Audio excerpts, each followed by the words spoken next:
Petit extrait du cours du module par correspondance, l'hypnose ericksonienne. Claude Baumel, formateur en hypnose ericksonienne et directeur du CERFPA.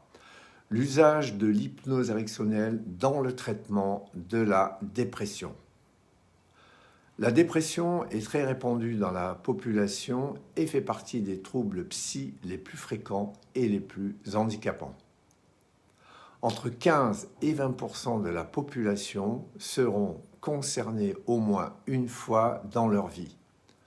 Dans les épisodes dépressifs, il y a aussi un risque suicidaire. En effet, 2% des Français présenteraient un risque de faire une tentative de suicide. On enregistre plus de 9000 décès par année. Le suicide est plus meurtrier que les accidents de la route. Il faut aussi répertorier les 160 000 tentatives de suicide qui sont autant d'appels au secours. Le traitement de la dépression par l'hypnose.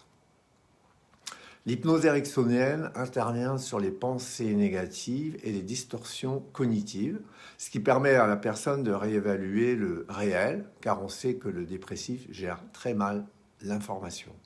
La question, peut-on utiliser la transe thérapeutique dans la dépression ? Au premier abord, la transe thérapeutique d'une personne dépressive semble difficile, surtout que son système défensif est totalement fermé. La consultation devient délicate. Le thérapeute est souvent mis au défi d'apporter un apaisement instantané. Il souffre de son imagination qui ne cesse de se projeter dans son vécu douloureux. Il est donc impératif de ne pas utiliser des suggestions indirectes ou de métaphores, au risque de renforcer ce penchant à se projeter dans le passé. Dans la clinique, on utilise des suggestions simples dans une perspective de recadrage. Recadrer la perception du vide, par exemple. Le vide est un espace à créer. D'atemporalité, le temps s'arrête en apparence car il est en gestation de son avenir. On utilise aussi l'aspect corporel, exemple.